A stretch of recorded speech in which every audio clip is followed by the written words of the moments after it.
जब एक मोमिन होते हैं, तो हमारे पास से जब स्टार्टिंग में तो हमें कुछ पता ही नहीं चलता है। जो भी कुरान में लिखा है, जब आपने जैसे पहले बताया कि आपने पहला कलमा पढ़ा, पहला कलमा तैयब ला इलाहा इल्लल्लाह मुहम्मदुर रसूलुल्लाह, ठीक है। तो जब हम ये पढ़ते हैं, हाँ, पूरी तरीके से हाँ, ईमान लाते हैं। मुझे लगता है कि वो अल्लाह के रसूल हैं, अल्लाह एक है, ये सारा कुछ हम मानते हैं।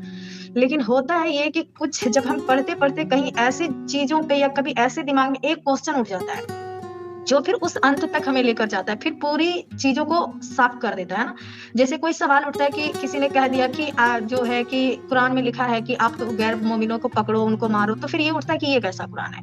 ये क्यों ऐसा कह रहा है ना? जब तो हम तो कुरान को इसलिए पढ़ रहे थे अब तक ताकि इससे सवाब मिले, हमारे अच्छी हो, हमारा फैमिली या फिर जो कुछ होता है ना, एक सवाब के तौर पे ही लोग पढ़ते हैं, भलाई के तौर पे ही पढ़ते हैं, है ना? इस वजह से पढ़ते हैं। लेकिन जब हमारे दिमाग में ये वाला जिस दिन सवाल उठ जाता है या हमारे साथ ऐसा कुछ होता है जिससे या फिर जानकारी मिलती है कि ये चीजें इसमें लिखी हुई है, तो फिर इसके ऊपर हमें पढ़ते तो पहले भी है, लेकिन अब हम समझ के पढ़ना स्टार्ट करते हैं। अब ज्यादा दिलचस्पी से पढ़ना स्टार्ट करते हैं, ज्यादा इंटरेस्ट लेकर पढ़ते हैं, ठीक है।